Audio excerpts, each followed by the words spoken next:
Hello and welcome to a weekend episode of Daily English, where we try to grow in English and in life. Today's idea is subtle but powerful. It's called moral licensing. And it means this: after doing something good, we sometimes feel subconsciously allowed to do something less good. Not because we are hypocritical, because the brain protects our self-image. Research in social psychology shows something interesting.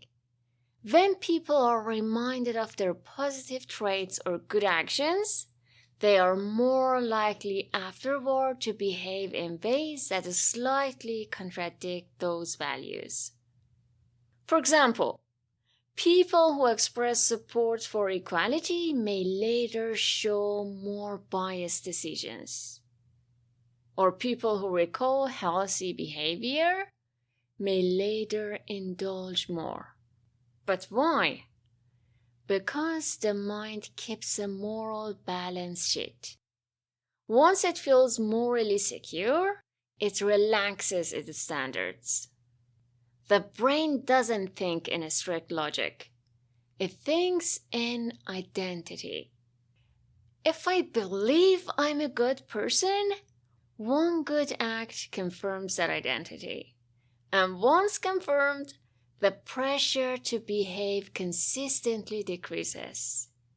That's the mechanism. This happens in everyday life.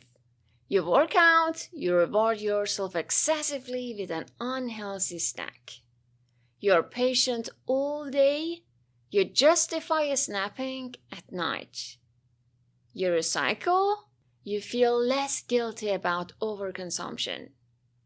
The good action becomes psychological credit. But here's the important part. Moral licensing is unconscious. We rarely notice the internal negotiation. That's why awareness matters. So this week, simply observe your internal negotiations. After doing something good, notice what your mind quietly suggests next. Not to judge yourself, just understand the pattern. Because often, the most interesting part is not the action, but the justification that follows. The brain negotiates with itself more than we realize. And awareness doesn't make you perfect.